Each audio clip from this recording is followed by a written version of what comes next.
issa żewġ mistiedna oħra li jista' jkun tafuhom għax aħna gżira żgħira jista' jkun ma tafuhomx imma żgur ħadd jieħdu pjaċir b'dak li għandhom xi jgħidulna, għandhom ħafna kunċetti ġodda wkoll. We welcome Leila and Stuart. Okay, how are you? Yes, good, thank you. The first thing we would like to ask is to give us a brief description about you, where do you come from, what you do. I'm originally from England. Okay. I just graduated from the University of Malta as a doctor, yeah. Okay. I start at the hospital end of next month. So I've been here 6 years and obviously met my beautiful lady 2 years ago and we're setting up here. How nice. And you, Leila? So I moved here basically to be with Stuart and fell in love with Malta. I absolutely love your country and changed career, left what I was doing for many reasons and just found my direction whilst I was here and studied something completely different and just found my calling, had my aha moment and became a health and happiness coach. A health and happiness coach. In fact, we've been to the website and we also read about you. So great. And this is not what you have been doing for a while, but before you used to do something else. So we'd like to know about what you were doing and how did this transformation come about? Okay, so from the website you would have seen that for almost 8 years I worked in the super yacht industry for very wealthy and rich people, famous people, on some of the most luxurious yachts and traveled the world, and it was amazing in one respect. So, you know, you make good money, you travel, you make friends, but then it takes its toll on you because, you know, you have a lot of responsibilities, you have to be at someone's beck and call 24 hours a day. It's long hours and you just get into an unhealthy cycle if you're not careful. But were they happy people? I don't know how much I should say, but I mean, for happiness-wise, I think the more you go inside and you find your inner happiness, that's what true happiness is. So no matter how much money you have, in fact, the more money you have, I think, the more you are unhappy and unsatisfied because you can buy things and you become very materialistic, but unless you know how to go within and appreciate the simple things in life and to keep happy and balanced, you'll never find total happiness or health. See, she asked it because gossip is her, you know, is her thing. So I can't give you details because I signed confidentiality agreements. Soon if we don't divert the conversation, she'll be asking you who these famous people are. The size of the We'll leave that off camera. Okay, so obviously you've mentioned health and happiness coach, and just before the break we were actually discussing diets and foods and how people are becoming more conscious of the way they are feeling, they're looking, and we totally believe that it's got to be a holistic approach. It's not a matter of what you eat, but it's a matter of the lifestyle you lead, and it's also a matter of what state of mind you have as a person. You've seen quite a few Maltese people already. What would you say are the major problems that they come with, or causes that they come with? Well, I'm obviously trying to focus on my specific target market so that the things that I've gone through, I can connect with people and women mostly who have the same challenges, I like to call them. I don't like to call them problems because I think they're challenges and we try and achieve our goals. Most of the women I've seen, whether they're mothers or whether they're single, a lot of the time it's just not connecting with themselves and having sort of totally lost who they are and focusing on other people so much that they've lost themselves. You know, not following their passions, or a lot of us just don't connect with our bodies. So even when you're eating, we get bombarded with nutritional information. And, you know, you mentioned pegan and vegan and paleo, and, you know, this one says you should do this, the other one says no, you shouldn't. So you have to read everything and you have to digest that information and find out yourself by listening to your body what is good for you and what isn't, because your body gives you signs and signals every day. So when you start to journal things, you know, I have techniques that I use with my clients where they start to really listen and they come back every 2 weeks and they say, wow, I've done this, or I discovered this, or I cut this out and I felt so much better, or I'm slowly losing weight. Exactly. So you've changed your diet and everything. Did you change as well? How was the transition? I did as well. Even before I met Leila, I was nearly 118 kilos at one stage, and realised that my lifestyle had to change, and typical Englishman, I stopped beer and, you know, controlled my food and exercised and everything else. And before I met Layla, I'd lost just over 30 kilos. So I'd been through my transformation already. Actually, you went through more of a transformation. Well, even more, yes, exactly. Because once Layla started learning her holistic nutrition and the health and happiness thing, obviously from a medical background as well, I started picking up bits and pieces, and every time we tried a new lifestyle, I'd do it with her, and we'd go into it wholeheartedly until we found Even what was this, good I for feel us. it's important, and it usually really works when either the couple are both involved, or if there's the whole family with kids and all, everyone's involved. If you're on your own, it's Absolutely. much harder. Yes, That's why it's a absolutely. matter of lifestyle, and I don't like Yes, to it call is. it diet. It's the lifestyle the family adopts or the couple adopts. That really works, no? I'm so happy to hear you say that, because it is a lifestyle change, and this is the difference between how certain people work and how I work with my clients. Everyone is out there trying to help and achieve the same goal, but the way I work with them is to make it a long-lasting lifestyle change. So they come to me, I need to lose weight, I need to lose weight, and I tell them, stop focusing on I want to lose weight, because your body will naturally hold on to that stress because all you're focusing on is losing weight. Does this really happen? That Yes, when it you're does. stressed, that you want to lose weight? Almost every single woman that has come to see me has mentioned something about weight and being totally unhappy, and until I lose weight, I won't be able to do X, Y, Z. And I try and tell them, you need to live in the present moment now. You need to look at your body naked. When you come out to the shower, look at your body in the mirror and tell yourself, I love myself now. And it's very hard to do that, especially as women. We're bombarded with messages of how we should look and what we should eat. But you need to love yourself now, and you need to do what works for you. I mean, I'm not a size 0. I don't have a wonderfully amazing bikini body, but I'm happier than a lot of other people because I found my balance and harmony, and I continue to go on my journey. And you've tried and tested this change, in fact, because you didn't eat healthily before. Well, I mean, How I did was you do it relatively before? How was healthy, your but diet? not what we call really, you know, what healthy is to each individual. But I mean, especially during my time at sea, the chefs would cook food for you, and there would always be a fish or a meat option. There would be salads, there would be potatoes, rice, heavy foods, and I would fill my plate with everything. You know, the bad carbohydrates, because there is the difference between good and bad carbohydrates. And I would eat all the stodgy carbohydrates, lots of rice, lots of grains, big portions of meat, and I wouldn't take the time to digest and chew my food properly. So now I've changed the way I sit down and light a candle, we sit together, and I chew and put my fork and knife down in between each mouthful, and I know how much I need to eat, and my body has enough time to tell me I've had enough, even if it means I don't finish the plate.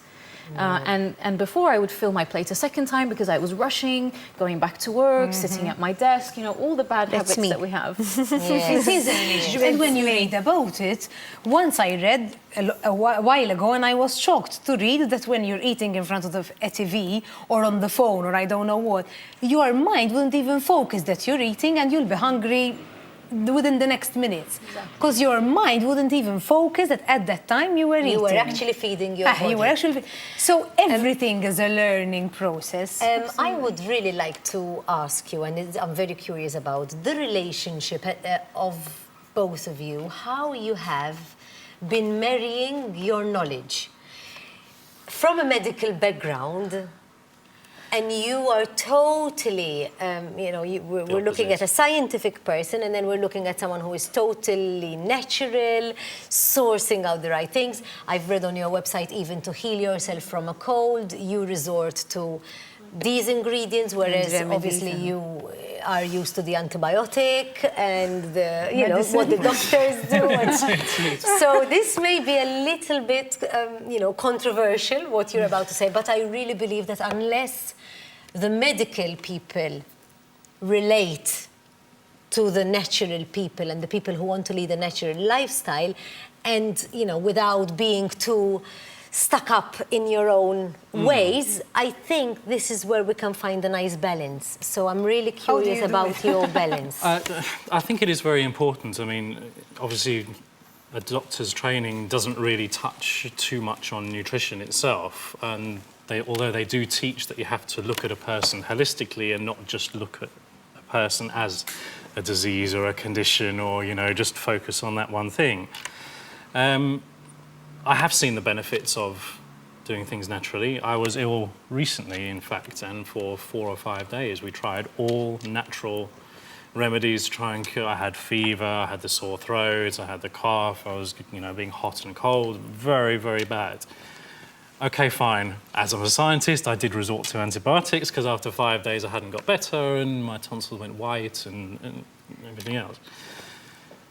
But as for the rest of it, things like diabetes, not type 1, type 2, can be reversed by diet. And these things I'm learning from what Layla has done. You can heal your gut by diet. You can control IBS by diet. And these are the things that, as doctors, we need to be aware of, that there are these areas of knowledge out there and we should be taking advantage of them and not just saying, oh, we'll take a pill. Yes. That would Not be in all great. cases we have to refer to medicine. I mean, Exactly. medicine has done wonderful things and it has healed, you know, patients and illnesses that were not possibly cured before. But obviously the over-abuse of something is as bad as... So we are talking, of course you take everybody's opinion on board and you go and visit a doctor and see what you have, but we must understand who we are and what is happening in our body in order to then judge what's best. Like if you have a cold, tell us how you healed yourself in winter from your cold and how you were able to keep them at bay. What was your recipe? I think, well, I mean, we didn't really get too sick apart from Christmas, which was something that we had caught from somebody else, and it was a really bad virus going around. And I would have preferred to wait a bit longer to continue with the natural methods, but because we had to travel and visit families in different parts of the UK, his family, being from a medical background as well, said to me, no, you've got to take the antibiotics, you've got to get to your mum. So, you know, I took them begrudgingly, not really wanting to, but, you know, and I still took quite a while to heal. So as soon as he made me a natural herbal sort of concoction of fresh thyme, because it's a natural expectorant, because I had a cough, lemon, ginger, fresh black pepper, that's when I immediately started feeling better. More so, in my opinion, than the antibiotics, but I agree there's a place for modern medicine as well. It depends, you know, surgery and healing people has come a very long way. But for chronic illnesses, as you said, you know, autoimmune conditions and things, that's all because of our diet and lifestyle changes. Processed foods, everything's packaged, everything's quick. Fast food, you know, all these things are, they're so loaded with chemicals that our body doesn't know how to deal with that, because, you know, our ancestors and the way that we sort of live mostly a paleo-primal lifestyle, you know, we stick to good quality meat. That's, you know, the animals have been loved. They've been allowed to be out in the fresh air and eat grass. We stay away from grains that, you know, have phytic acid and that can, you know, really affect our digestion, because we find it very difficult to break that down. Other people will tell you it's not true, that grains are very good for you. So again, it's a personal choice that you have to listen to your body. A little bit of fruit, lots of vegetables, some nuts and seeds. That is all our ancestors ate. And I know that times have changed a lot. But, you know, that was when they were at their best, and that's where the human brain was at its largest as well, when they were eating meat and vegetables. And that's the paleo diet. Paleo, yes. I mean, we have a little bit of raw dairy, which is, you know, the best quality dairy that you can find, in moderation, which is more primal. So we're mostly paleo primal, but again, we don't live in a box, you know. Sometimes every couple of months, you know, we go to the lovely French bakery here that opened and we share a quiche and a little pastry and nothing happens to us. And we'll just, you know, go for a longer walk, or, you know, we don't, you know, say, oh, I'm so guilty, I'm, you know, we make that conscious choice that we're going to go and eat there. And we, you know, we feel fine. But there are other places where I'll go and have a pizza every so often, and I'll not even reach the car to go home, and it affects me. And I feel terrible for the rest of the day. I'm really bloated. I feel ill and dizzy. So I know that I eat a particular way because that's what fuels me and gives me as much energy as possible to be able to help other people. I think both with medicine and with the wrong foods is the long-term thing which really worries me. Like if it's a long-term medicine that I have to take every day for the rest of my life, not if I catch a cold, or if I'm eating the wrong food every day for as long as I live. I think it's the long-term thing. We're not saying that you're not at a wedding or at a party, or we were saying when it's long-term, that's not a good lifestyle. But she's saying it's The true. one-offs. But then there are people like, for example, Pauline, who would be at a party or at a wedding. I would taste everything that comes out, and she would just pick 3 items from the whole wedding, and that's it, you know. But I won't do it because it makes you feel it bad. makes me feel not only bad, it can also make me feel sick, because this is what I learned with my body. Maybe it doesn't happen to everyone. If I stop taking this for today and I'm not taking it and I haven't taken it like for 6 months, then if I try to take it after those 6 months, I feel bad. Not feel bad psychologically that I did something wrong, no. Also, my body is like, Uncomfortable, yeah. my body would reject it. I'm saying so then this I say, because- why go through this? And I'm I just saying this leave because it. obviously I see and I witness her and obviously other people who are aware of... So she's connecting to her body, Yes, which and is that very pleases important. And me, that you know? means that you're connecting to your body. You know Yes. what's happening. You know about the changes. Because take, for example, you feel bloated, or you have spots that come out on your face, or you might be constipated, or something in your body isn't right, and there are so many signals that come through, but we ignore them or we don't quite know because we're not listening and connecting. So if you write a food journal, for example, which is one of the first things I tell my clients to do, I tell them keep eating the way you're eating until our next session, and write down your mood before and after you eat, your sleep, your general well-being, any reaction to the foods, and they start to look and say, wow, on those 3 days when I ate pasta, for example, I felt bloated, I felt tired, I didn't have energy. Then when you start to introduce, you know, the better foods, they start to feel the benefits. So again, these extreme diets and things, I totally disagree, because this fast weight loss is very unhealthy. And then because you feel deprived, I can't eat this, I can't eat that, you go and double that by eating it all and putting on extra weight again. So it's a temporary fix instead of learning to connect to your body to reach a stage where you eat the way you eat for a reason. Because like you said, I know what's good for my body and I know what isn't. So I'm going to avoid what makes me feel uncomfortable. So that's the more serious cases that we're seeing in today's world, in terms of sicknesses and illnesses, perhaps, would you say that they're connected to the food we're eating? I would personally say that everything is connected to the food we're eating, because what you put in your body gets absorbed into the body and becomes part of your cells. If you are not eating clean and you're going out and eating fast food and everything else like this and all these chemicals, then yes, of course, it is going to affect. We probably don't even know how it is affecting us yet, because we've only been in this industrial age for, 100 years. Everything's fast, get the most crops out of the least amount of space, and even medicine doesn't even know. We're still learning exactly what's going on. So we are what we eat. Exactly. Absolutely. And you link happiness a lot to a healthy lifestyle and a good diet. I do, and it's important to know it's not just the diet. The diet has a certain percentage depending on the individual. So I look at each person individually. I don't have a one-size-fits-all, which when they come to me, they tell me, are you not going to give me a piece of paper and tell me what to eat? And do I have to measure my food? And do I have to eat every 3 hours? And I feel that this is a big thing here. And it's no disrespect to anyone who works that way, but it's not working for a lot of people. They come to me and they tell me, wow, I'm actually losing 1 kilo a week. Or, it's probably all that extra weight, that's tension, that now that they can be free with their food and experiment. And I tell them, eat the portion that you want. If you're having a normal sized piece of meat and you want a big pile of vegetables because you feel hungry, eat them, but stop when you're full and take the time. Make it a ritual when you eat. Light a candle, even when you cook. But then once they move from the food, they might have relationships that are stressful. They might not like the job that they're in and they're doing it just to make money because it makes ends meet. They might not be spiritual enough, which doesn't have to mean religion or prayer. It can be whatever spirituality is to you. It might be yoga, it might be going for a walk in nature, barefoot. So we work on all these aspects to make you whole, because you might see someone who's fit and running and a vegan, but she might be really unhealthy from the inside compared to the lady next to her who's happy and a bit fuller, and she has love from her family, and she loves her job. So all these things are really, really important. I would love to Amazing. carry on. I need to ask you this But you last... can't, babe. No? Okay. Yes, you can ask the last question. Okay. No, can You're I? allowed, yes. I forgot it now. Sorry. No, I really love this point of the, you know, feeling the health and the happiness.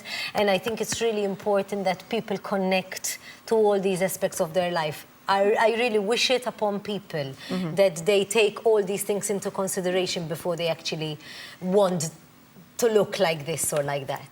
It's more about how you feel than how you... Exactly. We'd like to thank you for coming. It was a Thank you for having pleasure. us. Thank you for We having us. enjoyed the discussion. I asked them if they have a drink, and they said, yeah, why not? Occasionally they have a drink, yes. You just have to Yes. watch the sugar intake from, you know, sugar is hidden in everything and we don't have time to talk about it. But, you know, the odd drink here and there is fine, as long as you keep hydrated and you're not going out on the piss, you know, having lots and lots of drinks and binge drinking, because it's very detrimental to you. The plus sizes will last you longer. Exactly. There's an apparel for you. thank you very Thank much. you, Thank you. Farsis. Thank you for having us. Thank you for being with us. ħanaddu issa għal riklami, ibqgħu magħna u nerġgħu niġgħu fl-istudio.